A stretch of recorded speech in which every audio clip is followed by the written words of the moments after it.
할렐루야. 창세기 14장 말씀 함께 나누겠습니다.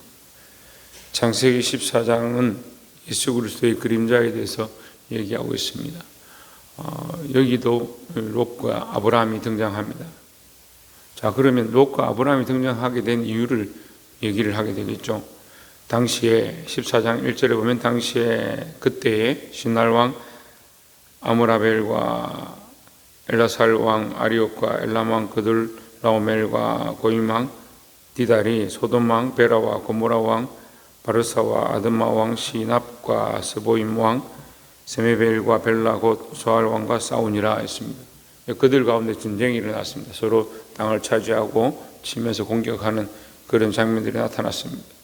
연합해서 전쟁을 하는데 결국 소돔과 고모라가 지게 되고 그 땅이 빼앗기게 되는 그런 상황이 생겼죠.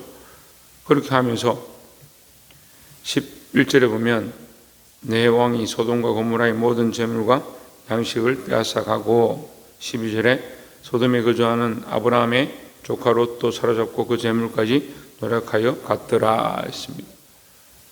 자, 사실 이 왕들의 이름이 별로 중요한 거 아니에요.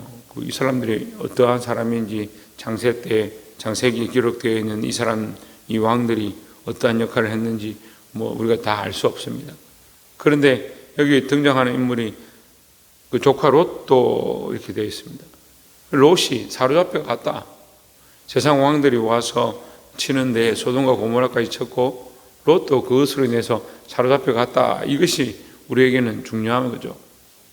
하나님의 백성들이 세상에 거주하면서 자기가 보기에 좋은 것들을 취하다가 결국 그 롯이 전쟁 중에 사로잡혀 갔다. 그럼 롯은 뭘 알아야 되느냐?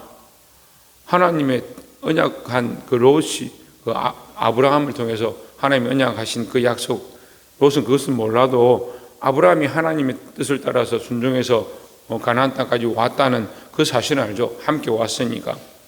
그러면 그 아브라함을 또 쫓아가야 되는데 따라오다가 자기가 좋아하는 보니까 보기 좋고 아름다고 기름지어 보이는 소돔과 고모라를 선택했다는 거예요.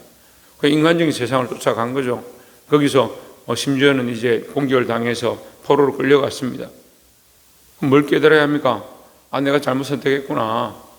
하나님 원하시는 길을 선택한 게 아니고 내가 보기에 좋은 거, 먹기에 좋은 거, 내가 입기에 좋은 거, 인간적인 즐거움들을 쫓아갔구나. 그걸 깨달았어야죠.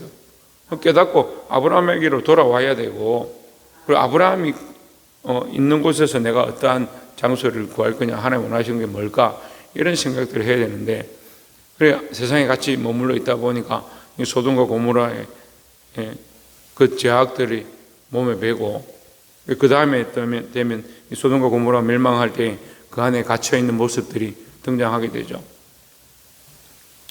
13절에 도망한 자가 와서 히브리 사람 아브라함에게 알리니 그때에 아브라함이 아모리 족속 마므레 상수의 숲을 근처에 거주하였더라 했습니다. 아브라함이 롯이 잡혀간 소식을 듣습니다. 우리는 이 모습 가운데 딱 크게 두 가지를 보는 거예요. 아브라함은 복의 근원으로서 롯을 구해내고 그를 살려낸 역할을 하고, 롯은 세상에 거하다가 끌려가고 포로가 되는 모습, 이 두 가지로 보이는 겁니다. 우리는 뭡니까? 우리는 하나님의 언약 가운데 예수 그리스도로 말미암아 구원을 받은 자입니다. 뭘 해야 됩니까? 세상에서 포로로 잡혀간 자들을 구원해내는. 그래서 예수님께서 제자들에게 뭐라고 해요? 너는 나를 따라오너라. 너희는 나를 따라오너라. 내가 너희로 뭐가? 사람을 낚는 어부가 되게 할 것이다. 사람을 낚는다. 건져낸다. 건져낸다. 그 롯과 같은 자들을 건져내는 자, 하나님의 말씀을 잃어버리고 복음을 잃어버리고 처상을 잃어버린 자들을 건져내는 역할을 우리가 해야 될 줄 믿습니다. 16절에 모든 빼앗겼던 재물과 자기의 조카 롯과 그의 재물과 그 또 부녀와 친척을 다 찾아왔더라 했습니다. 제가 한 4, 5년 전에 한 청년이 교회에 다니는 것 때문에 고민을 하면서 연락이 와서 제가 그런 얘기를 했어요. 그 청년이 자기 아버지, 어머니 말을 안 들을 수가 없고 아버지를 정말 사랑하는데 아버지가 몸도 안 좋고 그래서 자기가 부모를 떠날 수 없다. 그렇게 얘기를 하더라고요. 그 내가 너에게 우리가 말씀을 이렇게 가르치고 하면서 부모를 떠나라고 가르치는 게 아니다. 그런데 물에 빠진 사람을 건져내는데 물속에 들어가서 건져내는 기술자들도 있겠지만 우리는 물 밖에서 밧줄을 던져서 그 사람을 건져내는, 우리가 그리스도 안에 있어서 세상에 속한 자들을 건져내는 그런 역할을 해야 된다. 같이 물에 들어가서 어떻게 건져내겠느냐. 네가 아직 예수도 잘 모르고 하나님도 잘 모르는데. 그렇게 했더니 자기가 목사님 말씀 들으니까 맞습니다. 그렇게 하더니 한 1년 동안 1년 정도 나와서 열심히 하고 부모를 전도하고 이렇게 하더니 부모가 병이 드니까 또 막 이렇게 세상으로 가버렸어요. 자, 물에 들어가서 세상에 빠져서 그 소돔과 고모라에 앉아서 건져낼 수가 없다는 거예요. 우리는 영 밖으로 나가신 그리스도를 따라서 이 진영 밖으로 나가야 되는, 세상 밖으로 나가야 되는.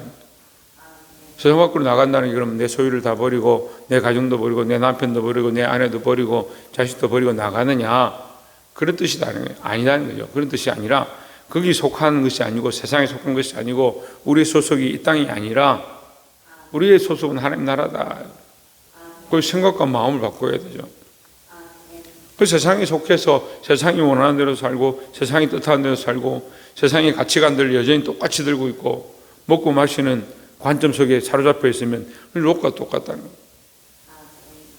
아브라함처럼 하나님과 동행하고 하나님의 명령을 쫓고, 그래서 세상 속에 있지만 세상과 다른, 그래서 그 사람들을 건져낼 수 있는 그런 역할을 감당하기를 주의 이름으로 축원합니다. 17절에 아브라함이 그드라오멜과 그와 함께한 왕들 쳐부수고 돌아올 때에 소돔 왕이 사회 골짜기 곧 왕의 골짜기로 나와 그를 영접하였고, 19절에 살렘 왕 멜기세덱이 떡과 포도주를 가지고 나왔으니 그는 지극히 높으신 하나님의 제사장이었더라 했습니다. 자, 17절과 18절에 두 영접자가 나오는데 한 사람은 소돔 왕이었고 또 한 사람은 멜기세덱이 등장했습니다. 자, 소돔 왕은 소돔 땅에 있는 왕이고 멜기세덱은 갑자기 어디서 나타났느냐, 우리가 알 수가 없습니다. 근데 멜기세덱은 히브리서를 통해서, 히브리 기자를 통해서 우리에게 말씀해 주죠. 하나님 보내신 제사장이다. 그런데 또 창세기 이때에 무슨 제사장이 있느냐? 모세를 통해서 제사장을 세우고 그 역할을 감당하도록 했는데 갑자기 창세기에 무슨 제사장이 있느냐? 하나님 보내신 자다. 그래서 이 멜기세덱을 예수 그리스도의 그림자라 하는 겁니다. 예수 그리스도는 우리의 죄를 사하고 우리 죄를 위하여 피 흘리시고 우리를 구원하시는 대제사장의 모습을 가르칩니다. 그래서 그 모습의 그림자 멜기세덱을 우리에게 보여주시는 겁니다. 지극히 높으신 하나님의 제사장이었더라 했습니다. 그럼 우리는 누구의 말을 들어야 되냐? 이 소돔 왕의 말을 들어야 되느냐? 멜기세덱의 말을 들어야 되느냐? 예수를 믿고 교회를 다녀도요, 이 두 가지 안에서 고민하는 거예요. 여전히 세상 왕이 우리 안에 와서 네가 승리했으니까 이렇게 살아라, 네 삶이 좀 괜찮았으니까 이렇게 해라, 그 세상 방식을 가르치고, 예수 그리스도가 우리 안에 오셔서 세상의 길을 버리고 나와 함께 십자가를 지고 나를 따라오너라 가르치는 이 두 가지의 모양이 우리 안에 항상 있습니다. 여러분, 어느 길을 선택할 겁니까? 소돔 왕을 따라가겠습니까? 멜기세덱을 따라가겠습니까? 예수 그리스도를 따라가야 되죠. 그래서 20절에 보면 너희 대적을 내 손에 붙이신 지극히 높으신 하나님을 찬송할지로다 하며 아브라함이 그 얻은 것에서 10분의 1을 멜기세덱에게 주었더라 했습니다. 10분의 1을 멜기세덱에게 주었다. 이 소유는 하나님의 것이고 하나님께서 나에게 승리하게 하셨으니까 그것에서 10분의 1을 멜기세덱에게 줬습니다. 그런데 21절에 보면 소돔 왕이 아브라함에게 이르되 사람은 내게 보내고 물품은 내가 가지라 했습니다. 자, 이 세상적인 원리를 얘기해 주는 거죠.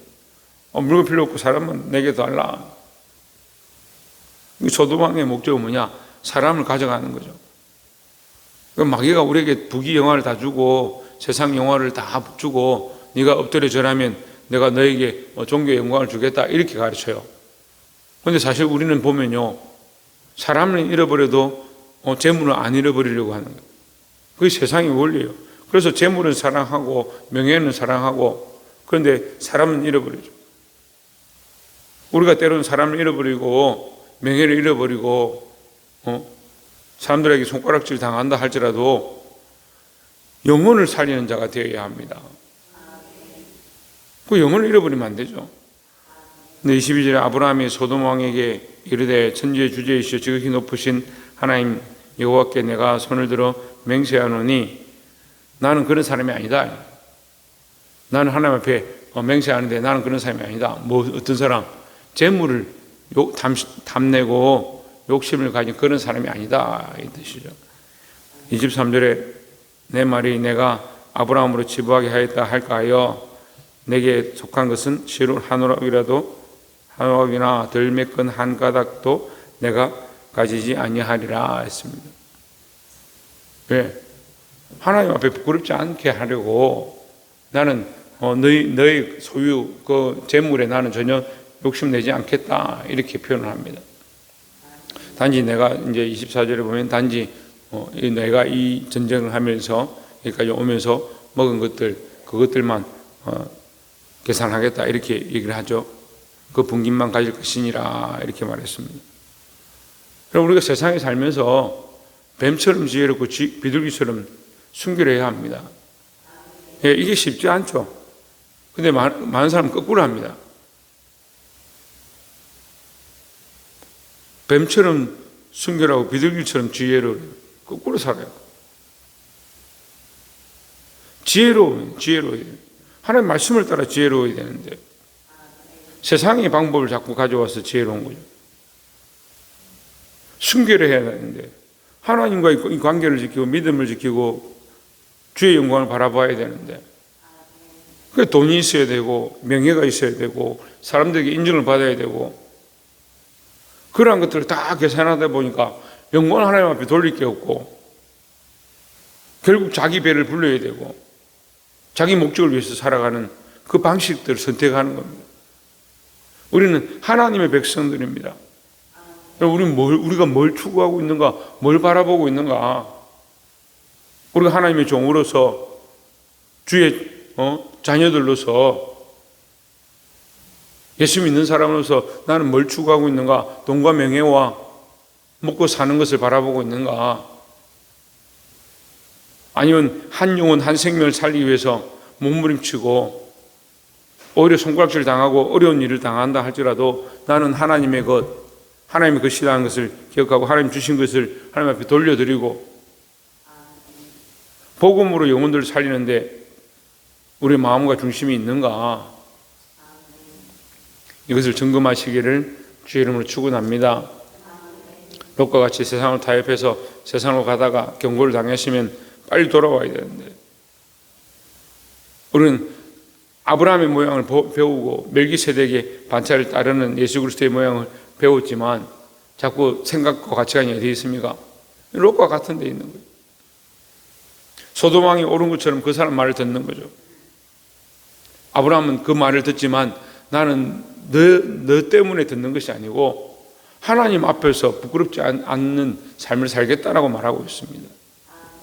이 모습을 본받아서 영혼을 사랑하고 세상 재물과 명예를 내려놓는 그런 모습 가운데 나아가기를 주의 이름으로 축원합니다. 기도하겠습니다. 이제 우리 말씀을 기억하며 함께 동성으로 기도하고